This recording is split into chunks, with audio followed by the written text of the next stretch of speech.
Many people have a misconception and they think that jihad can only be done by a Muslim. There are many verses in the Qur'an which say that even non-Muslims did jihad. Qur'an says in Surah Luqman, chapter number 31, verse number 14, we have enjoined on the human beings to be kind to the parents. In travail upon travail the mother bore you, and in pain did she give you birth. Immediately after praising the parents, especially the mother, the verse continues.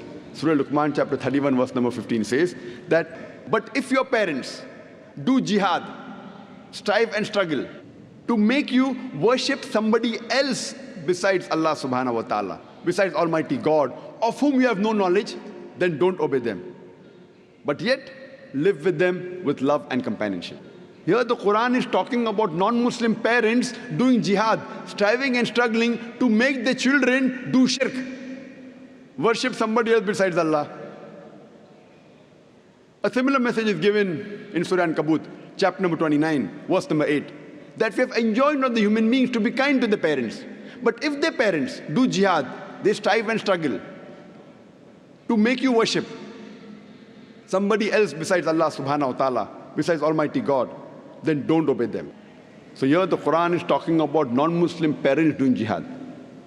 And there are various such examples of Quran mentioning non-Muslims doing jihad. Now this type of jihad, in Arabic, we say jihad fi sabil shaitan. Jihad in the way of the Satan. What we Muslims should do is jihad fi sabilillah, jihad in the way of Allah.